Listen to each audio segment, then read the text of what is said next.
world, and you're looking to take care of your miniatures, where you got. So you did good. But the thing is about the is that right, but the story is about back there. We've got some long. Start it all over again. Oh, you did not. It's tiny, this was turning it, you see the main street. Welcome, guys. How is everybody today on this Sunday afternoon, maybe morning, maybe night for you guys where you are? How is everybody doing? Welcome to this live Meet the Miniaturist live stream. Please say hello. Use the chat box. I love to hear from you. We love to hear from you. Where are you calling in from? Or dialing in? I never know what to say. Zooming in from? Say hello, because I'd like to see who's out there. And also, hey, Knoxville, good to see you. Judy, San Diego, Allegria, first up. Thank you. Awesome. Silver Spring, Maryland. Hi, Barbara.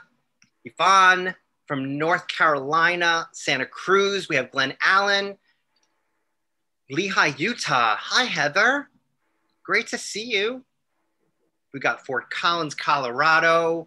Hello from PDX. All right, help me on PDX. PDX. I need the full name. PDX, not Phoenix.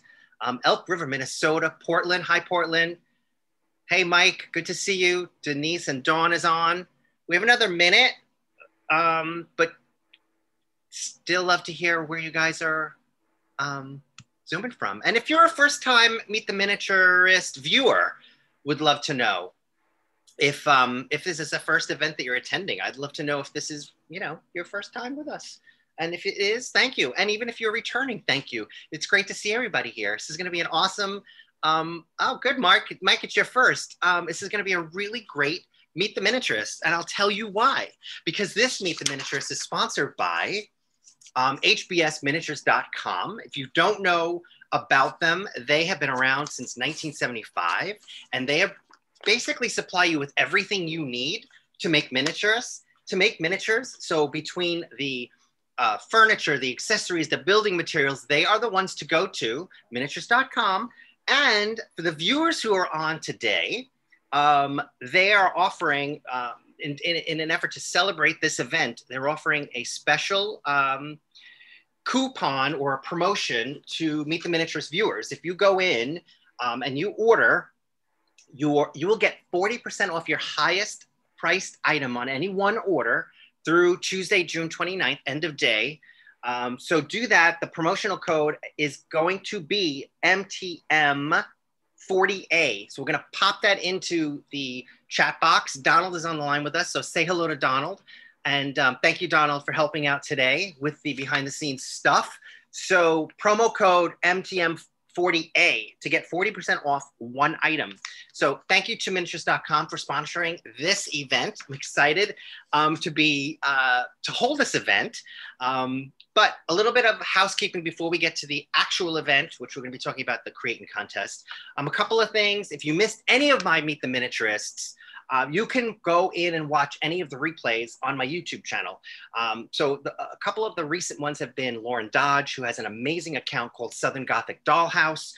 We met with Tracy Athey out of Toronto, Canada. She's doing a mini version of Graceland. So if you're an Elvis fan and a miniatures fan, your mind will explode.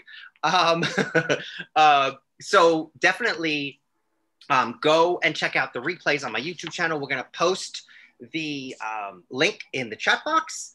And I don't know. Yeah, those links are live. So if you're really into it and you see a link that you like, go ahead and click it now and it'll take you there and you could save it. But I'm also having an event on Thursday. It is a miniatures estate planning event. So this is for folks who have a collection to sell. Maybe you're downsizing. Maybe you are looking for, if you have thoughts about where your collection will go, maybe after you've gone to another place in this world or this other world, and you're looking to take care of your miniatures, I'm going to have an estate planning event. So basically taking you through what your options are if you've got an estate of collections, what your options are for selling, and disposing and making sure your miniatures end up in sort of the right hands, if that makes any sense. So that's on Thursday night. I'm going to put a link in the chat box so you can register for that event. It's Thursday at 7 p.m. Eastern by Zoom. It's a free event, very super casual. And then finally, holding a special Patrons Club event. Those are folks who contribute to this series and my miniature endeavors.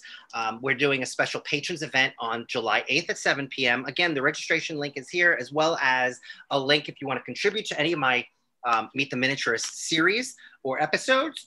You can go ahead and do that. But the Patrons Club event is going to be a very casual meet and greet, show and tell event.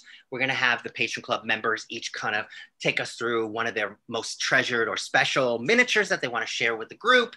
And just really a casual way for us to get together and talk about miniatures. I mean, it's just a great excuse to talk about miniatures. So if you want to support my programming, if you want to register for the special Patrons Club event, once you become a patrons, please go ahead and do that. We're going to be putting the link in the box there. So I think some people are saying that there's no pictures. Can you not see me? Because that's important that you do see me. So definitely tell me if you're, just shout out in the chat box, folks, with a yay or a nay that you can see and hear me. Because I think some folks are having trouble. I'm not sure why. So it might be a local issue, but thank you. You can see me. Okay, so I do have also a couple of really great, thank you guys for popping that information in that you could see me. I'm glad you could see me. We also have a couple of really great Meet the Miniaturists coming up at the end of July.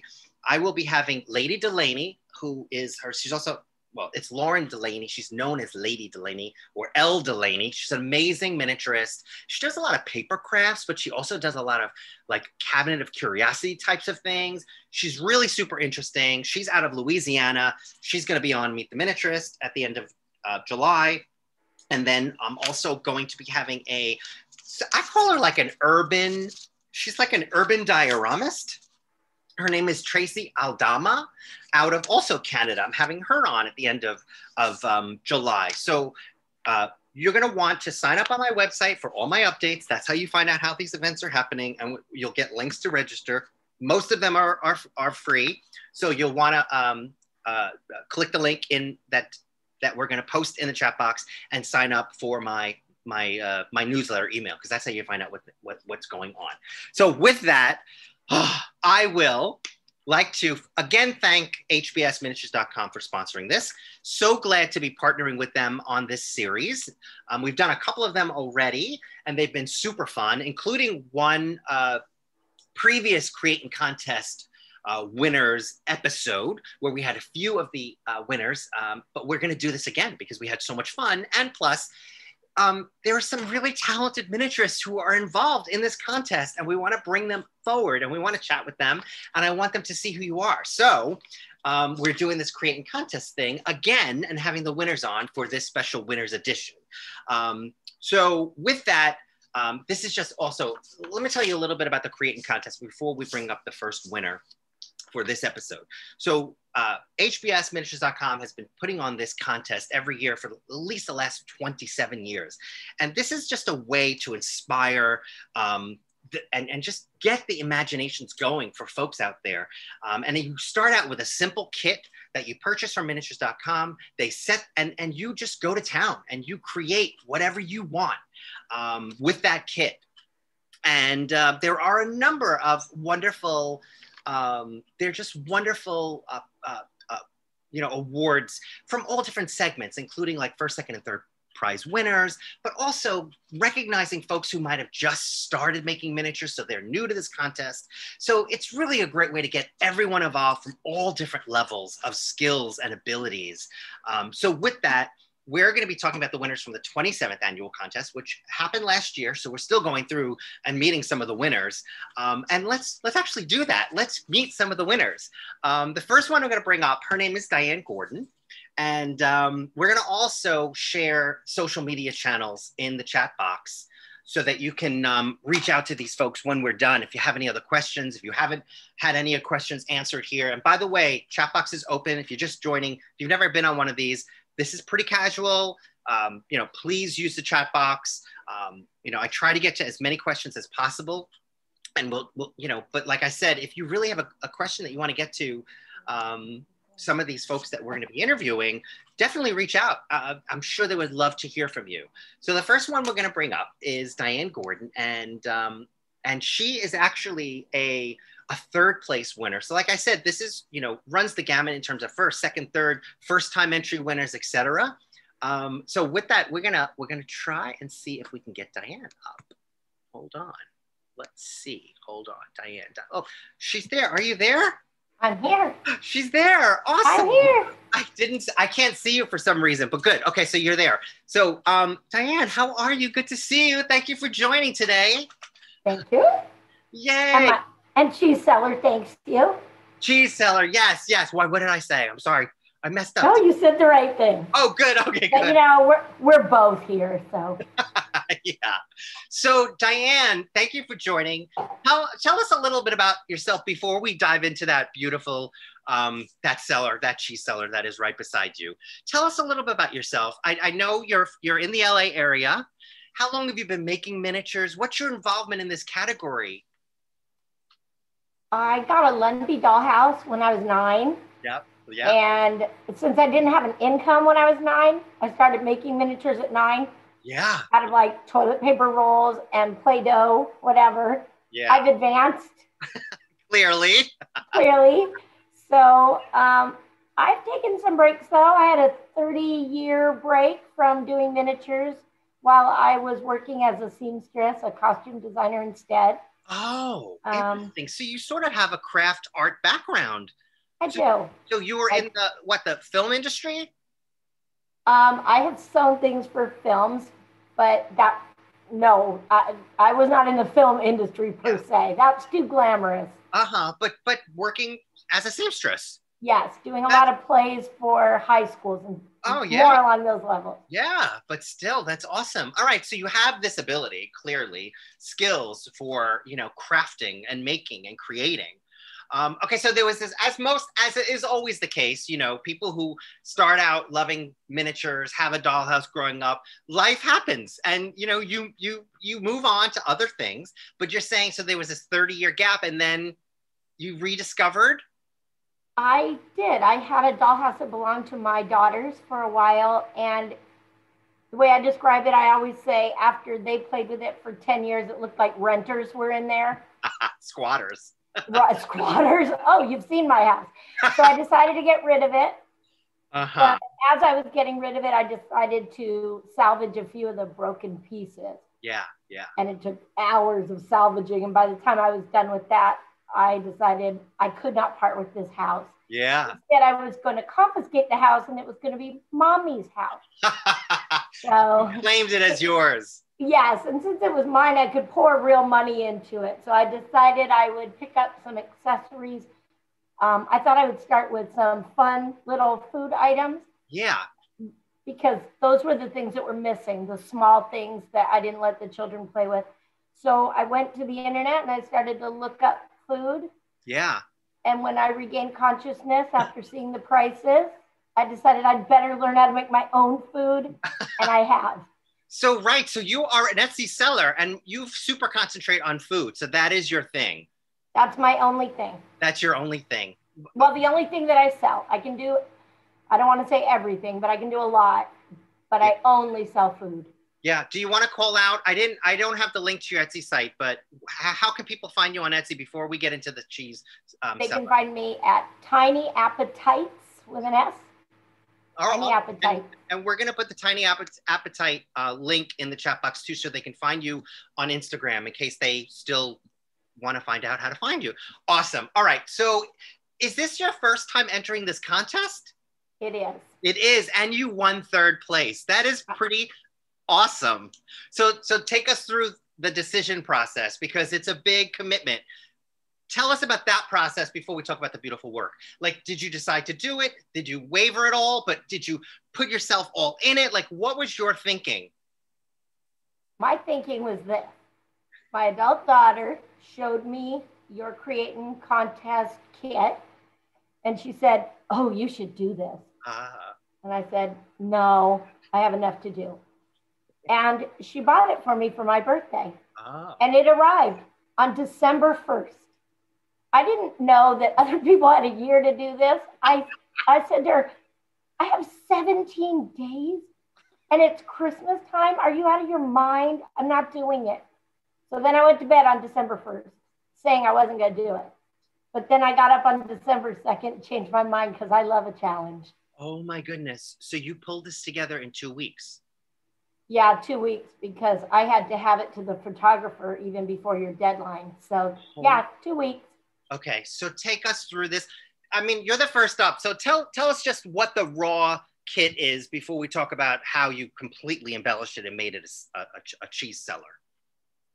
Well, the kit was this wall, this subterranean platform, the staircase, and what is now a display case used to be a window, but I just turned that window sideways.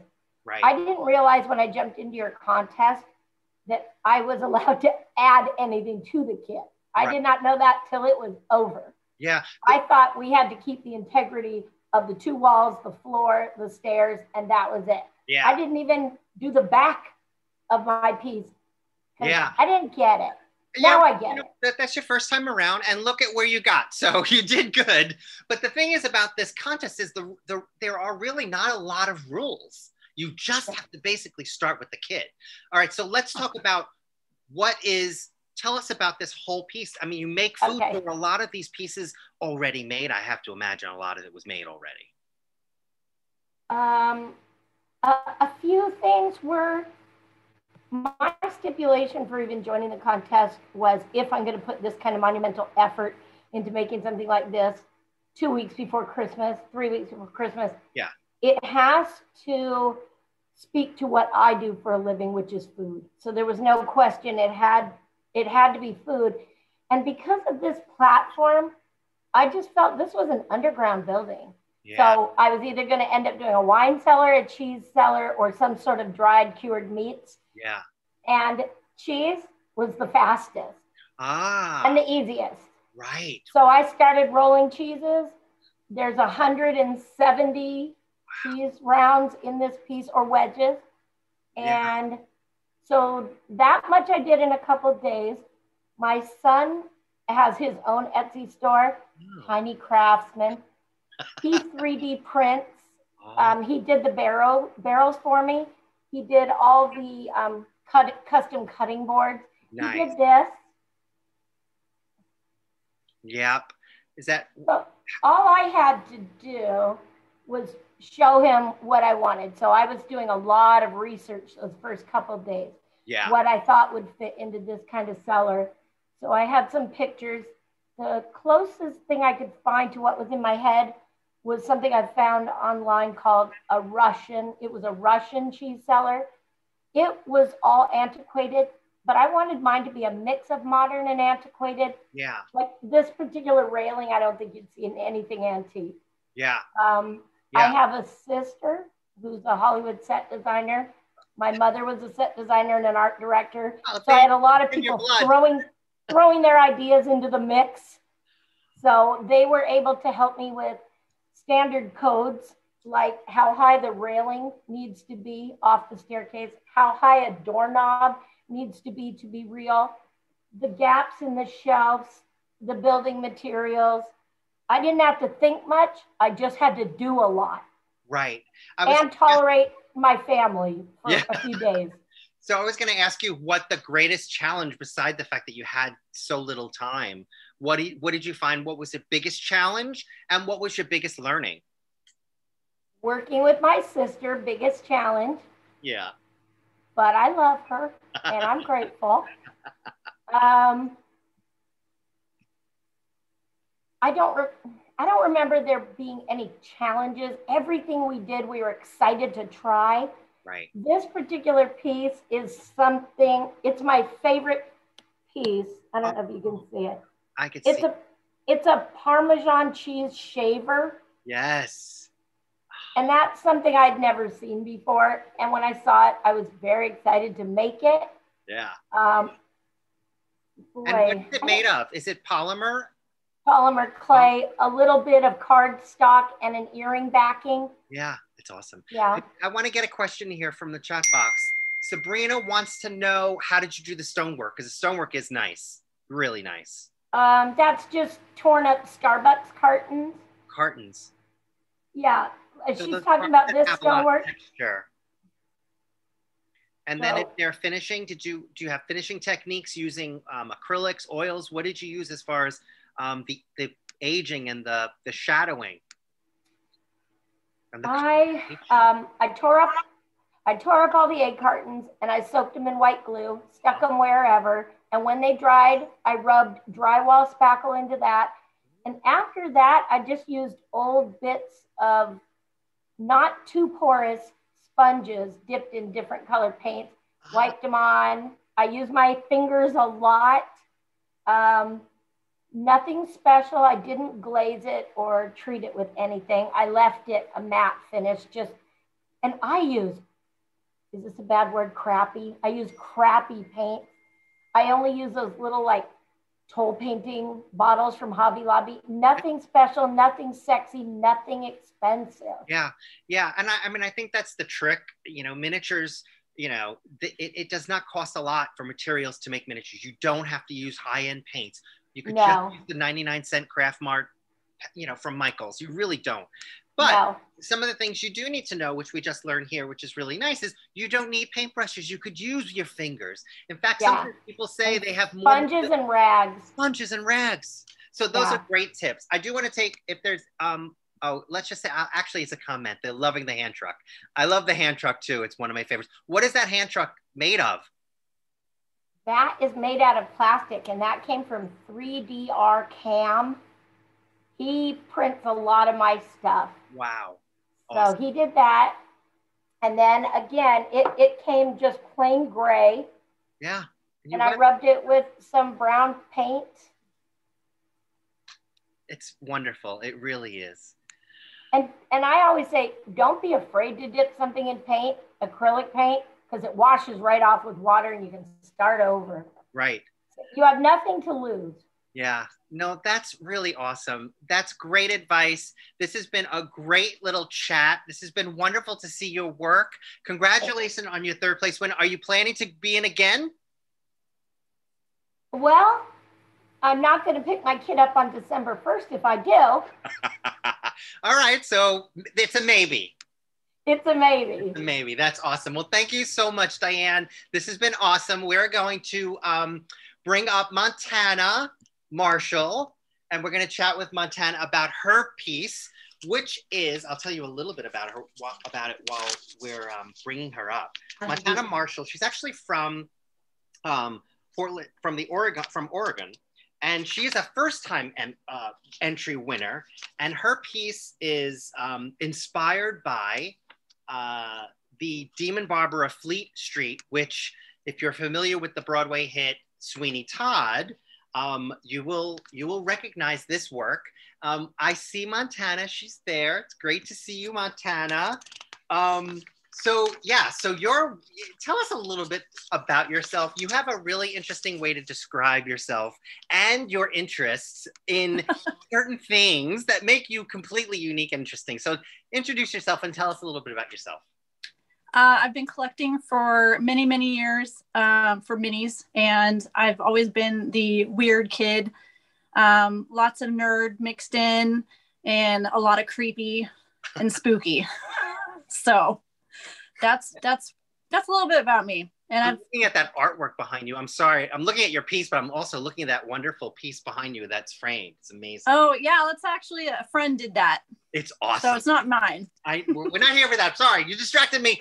I can't believe I looked at something other than minis. So tell us about your involvement in the miniatures world. I've been collecting for many, many years. Yeah. My first purchase was in 2008 from HBS, and I always knew about the Create Contest, and I just this last year decided, well, COVID hit, I'm not working, let's do this. Yeah. So I really got into actually presenting and finishing projects in 2018, so I haven't really been doing a whole lot for very long. Yeah. But it's been a snowball effect, and I love it.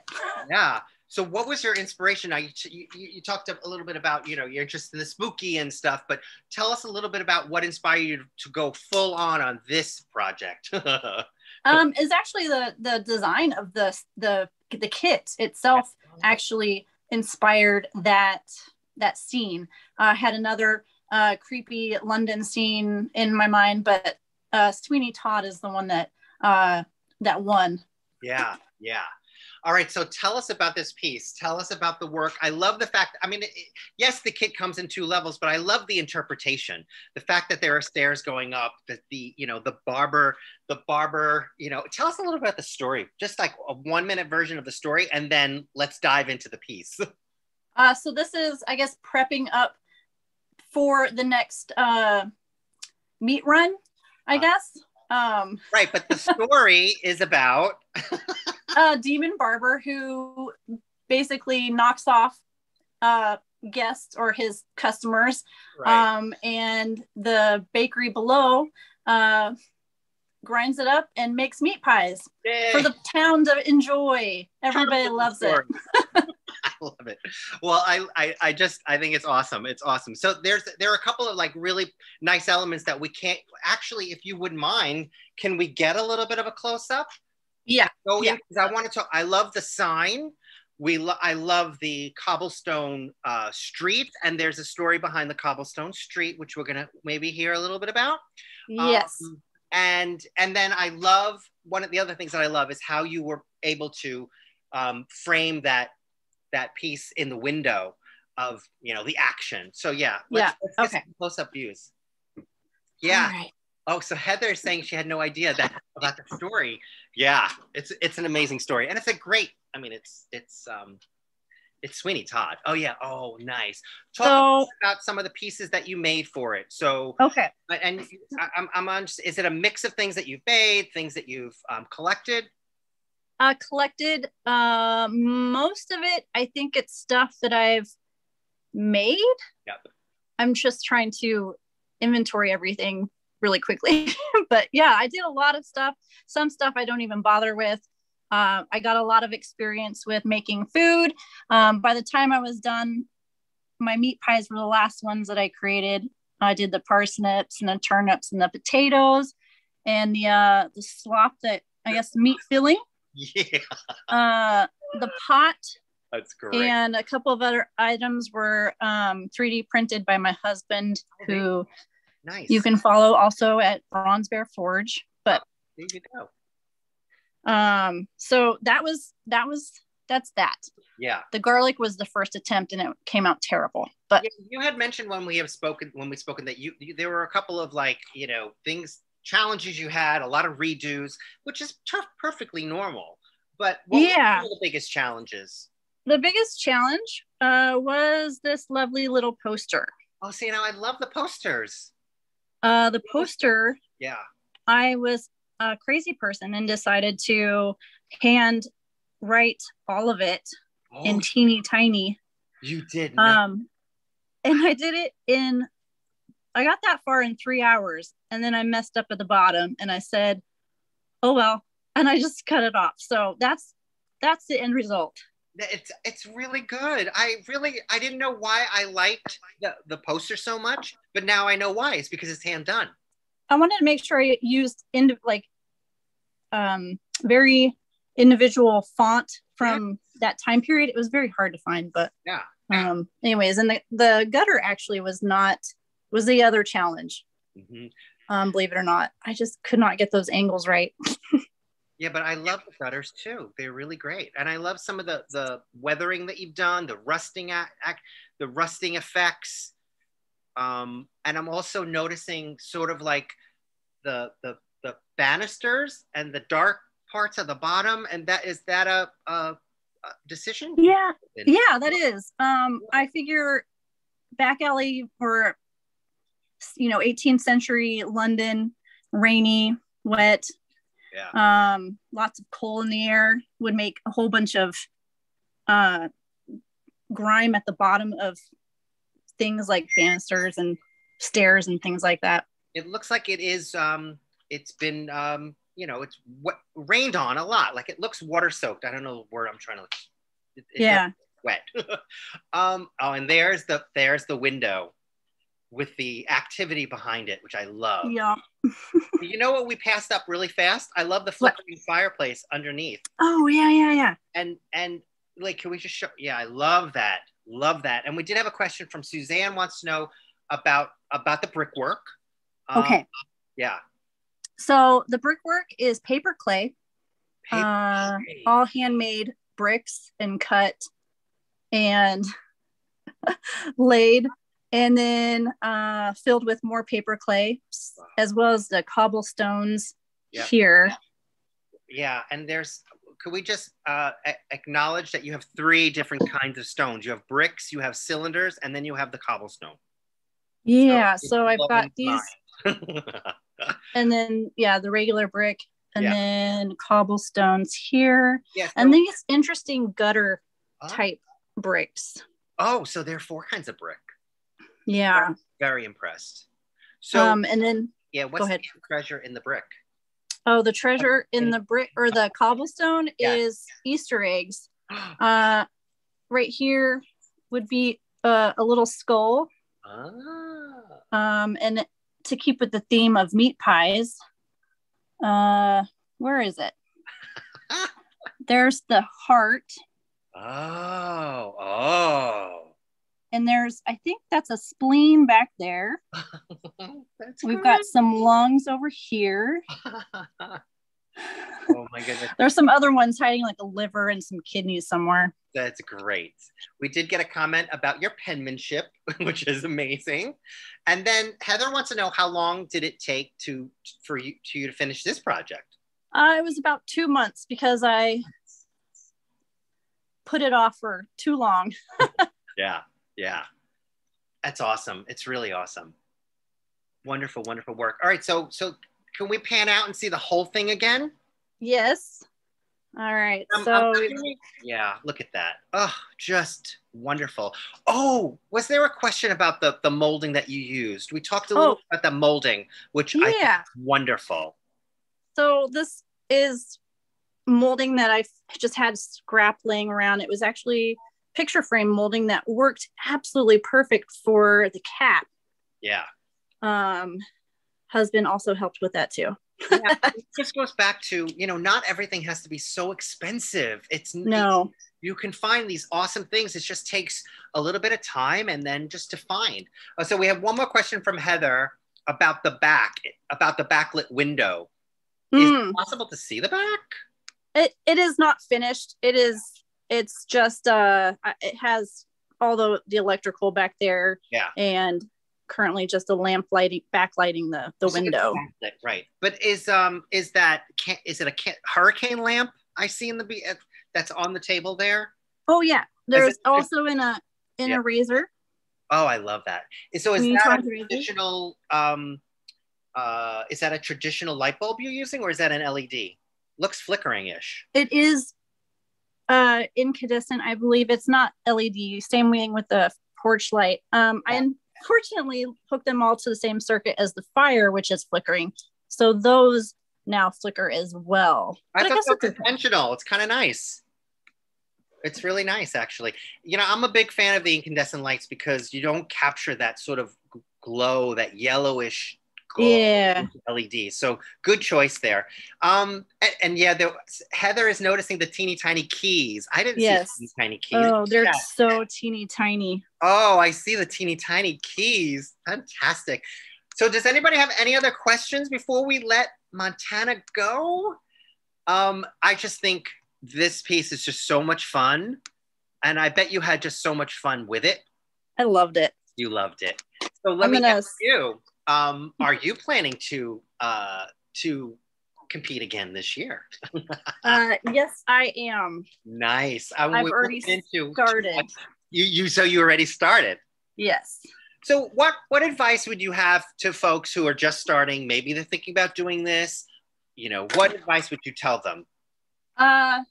Just go for it, honestly. Yeah. It was a blast. It was an absolute blast. Yeah. Yeah. definitely go for it. I mean, as far as like tips, I've got a few tips if anybody's curious. Yeah. But I did learn, it was a learning experience. Yeah. Awesome. Well, so Joanne wants to know, was the second place winner? No, you were a first time entrant. First time entry winner. Yeah. Awesome. Beautiful. All right. Well, Montana, thank you so much for sharing your work with us. Thanks for having me. It was great having you. Great inspiration. Great to hear from you. We're going to bring up our third Meet the Miniaturist Creating Contest winner, who is S. Raja, and she hails from Houston, Texas. She is also a first-time entry winner, and her piece is called Primrose Cottage. And I think one of the biggest things that struck me about this piece, which is beautiful, I can't wait till we bring her up and we see her work, is this piece is actually a wonderful mix of, she's a collector. So she has a collection and she also makes miniatures. So the two came together so beautifully. Hi, S, I can see you. We can see you. Hey, Darren. Great to have you. And thank you for joining. So thank you so much for the opportunity. Yeah, so we're going to talk about Primrose Cottage, which was your beautiful piece. First time entry winner. Tell us a little bit about your work in the miniatures world, your inspiration for being part of this contest. Tell us a little bit about yourself. I've always loved doing creative things. I used to sew my own clothes growing up, although, my mom used to say, no, give it to the tailor, you waste so much time doing it yourself. But, that was the perfectionist in me that wanted to do everything myself. Right. But it was, very later in life when my daughter was like a year old that I discovered the world of Dollhouse. I was amazed. I was like, what is this world? This hobby. I didn't even know it existed. So that's where I started collecting, and I'm a fast collector. So, it was like the collection was growing very fast. Right. And then like, if I just put my, pieces in boxes, if I just put them away, it doesn't make sense. Yeah, right.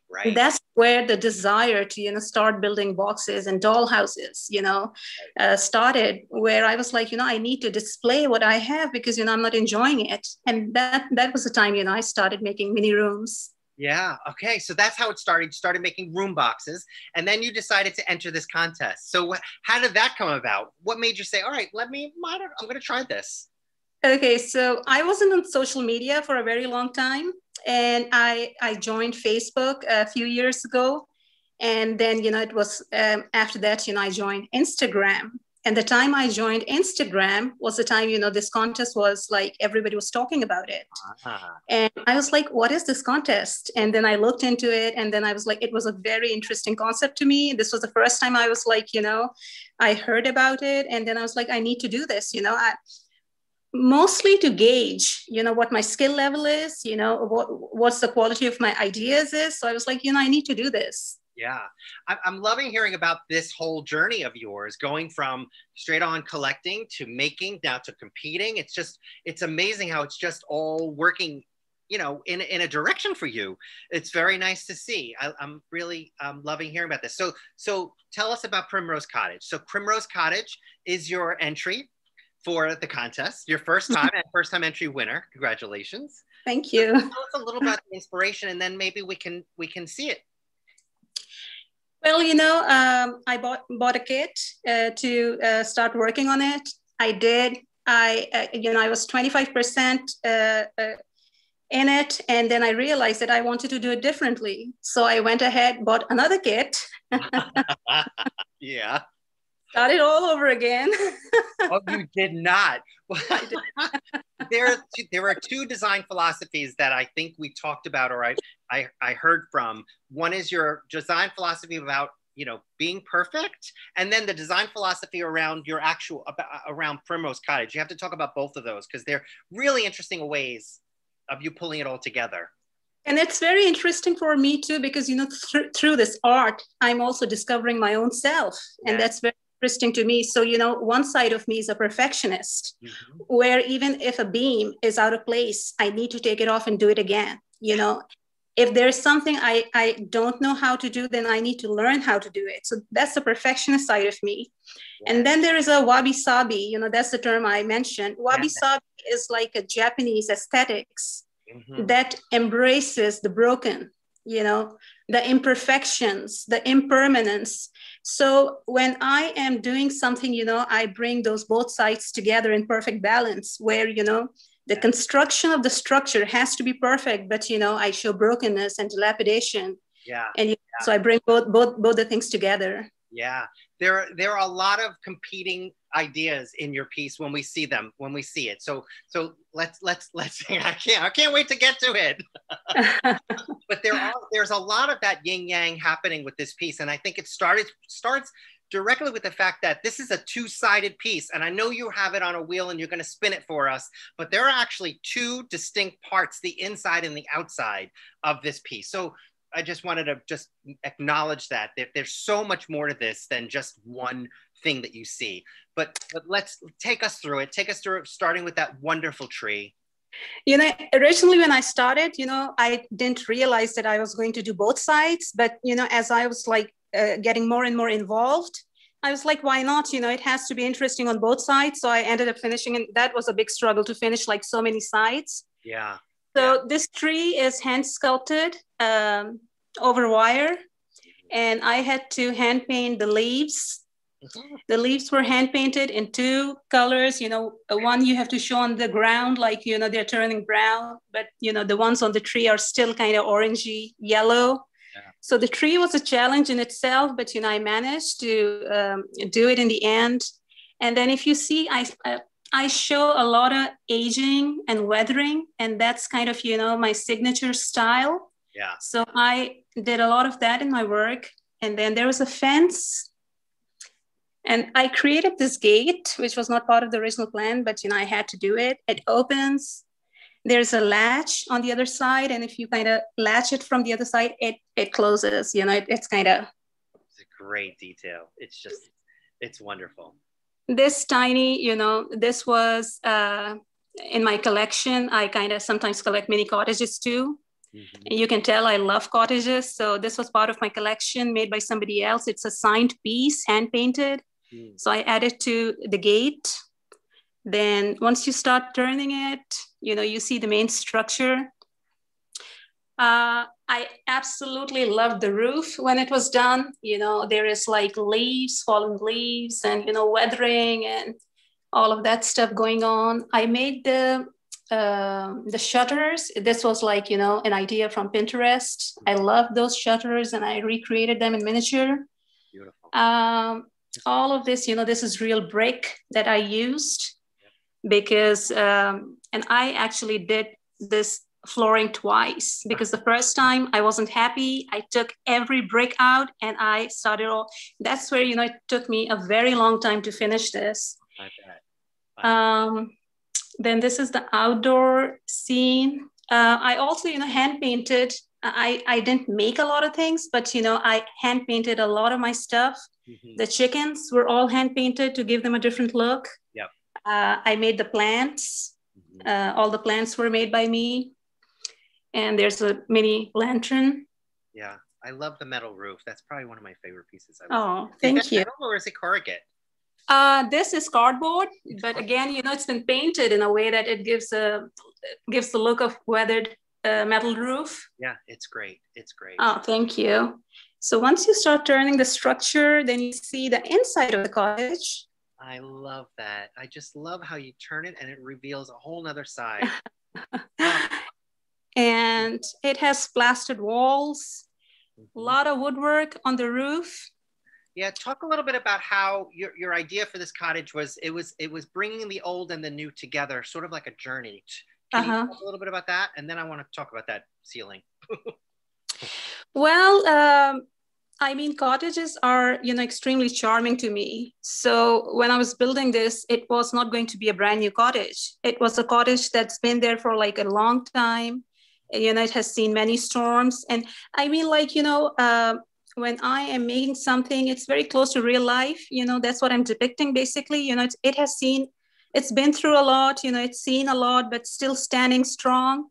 Yeah. So that's kind of, you know, the philosophy. You see the dilapidation, but you also see that, you know, still there, you know. Yeah, I love that story. And so I love the crawl space underneath. I love how you use that for that. Beautiful. More great brickwork behind there, I see. And let's talk about the timber. There's a story behind the timber, right? Yes, this wood, on the floor, this part came from my friend's grandmother's barn, Dennis Nordman's, and he was very generous to share it with me. And, I told him this is going to be a permanent part of my project. Yeah. So this is 200 years old. And I just love the texture and, the natural age. And the color is just fantastic. There's no finish on the color, right? Actually, yes, I did. Then naturally it was very light. So you went a little. Got it. Beautiful. Just beautiful. And then you turn it more and then you see, the partial kitchen. Again, it's the same roof that continues. I created some floating shelves because I wanted to display some copper. The floor here, I hand painted. This is terracotta, but you can't see it because, it's all been hand painted. And the woodwork on the back wall, this is all hand done one stick at a time. And I made the breads, the valance. Again, there's a crawl space under the kitchen as well. Love that crawl space. That's my favorite feature. The crawl space and the ceiling. I mean, I just love all the architectural elements because that's sort of where my head goes when I think about miniatures, but the whole piece just beautifully comes together. Can we get one more spin around and then let's go take some questions. Look at this. Oh, it is just stunning. We did get a question about the trees. We have someone who's very inspired to make a tree, and they want to know every detail of how to make one. Oh my God. I think there's a class in there somewhere. That would be awesome. The tree really is beautiful. What would you say was the greatest challenge for you in putting this whole thing together, besides being perfect? Well, the greatest challenge for me. I'm sorry? But being perfect paid off. I know. I mean, for me, my girls kept asking me, Mom, what if you don't win? And I was like, for me, doing my best is, I win in the end, whether I win or not. Yeah. So for me, the greatest challenge was like, when I got too involved in, making this and more ideas were pouring in. Yeah. And basically, as an artist, I feel that you should never compromise on an idea. Yeah. When an idea comes to you, you have to do it. But, that got me in trouble because, I had to do just so much more, the back, the kitchen and everything. There was just a lot to finish. You have to not let it paralyze you. You need to, if you make a decision sort of like, okay, this is what I'm doing. I need to get this done. I know. So there's a lot. Let me take another question because there's a lot of questions. Do you come with the entire idea at the beginning or did you come up as you were going? Like, did you have a master plan? No. I just knew like after I kind of started work on the second kit, I knew for sure that I wanted to make a cottage because, cottages is something I'm naturally very inclined to. So I knew it was going to be a cottage. But, most of the ideas were just like pouring in, I just had to go with the flow, the roof, the side walls, even the tree, when you talk about the tree, I knew there was going to be a tree, but I was thinking of using a plastic tree because, just to save on time. I've got 3 kids, I don't have too much time anyways. So I thought, I was going to for sure use a plastic tree, but I look at the plastic tree and I was like, no, it doesn't go with the structure, no. Right. Wow. So, that's just, I mean, all of your choices have been really, really great. And it just shows in the work that you've done. So let me take one more question. Again, it's about the tree. Did you cut each leaf by hand? I used a punch, but yes, each leaf individually. Individually decorated and cut. Wow, that is just awesome. S, thank you so much for sharing your work with us. This has been an absolute pleasure to chat with you and introduce your work to everyone at home. So thank you for being here. If you guys have any wrap-up questions, let me know as we wrap up this Meet the Miniatures, which has been so awesome. I mean, it's just seeing these creators and watching them and hearing their processes. It's just, I mean, and we're talking about miniatures, so it doesn't get better than that. But yeah, so if we have any really final wrap-up questions, let me know in the chat box. But I will let you know that the the 28th annual Create and Contest is happening like right now. So you can get in on this if you're interested. If this has inspired you. The deadline is to enter is December 17th this year. So you have a little bit of time to get going. And you know what? It's not about winning. It's really about being part of something really fun. And I think it just gets you going, gets you motivated. I know I need a project to be doing in order for me to sit and make miniatures. So, and I also want to remind you that to celebrate this event, this Meet the Miniaturists, HBS is rewarding customers with a 40% off a single purchase of their highest price items. Could be a really good deal, guys, using the promo code MTM40A. So take advantage of that. That's happening now until Tuesday, the 29th, till 11:59 p.m. Eastern Standard Time. So, you know, look for that. Look for that. And also the next HBS miniatures.com event is happening at the end of July. And we're going to be doing doll housing in the 2020s, because doll housing has become like a whole nother thing. And I think it's worth talking about. So we're going to chat about that. Look for that. Sign up for my updates so you know when it is and you can register for it. And until we chat again, guys, live your best mini life. I like to say that. That's going to be my new tagline. What do you think? Let me know in the comment section. But it was great seeing everybody on this Sunday. Great to have you. Great that you were here. I'm glad you were all here. Everybody enjoy the rest of your day and your night and your week and all of that. And thank you for being here. Bye.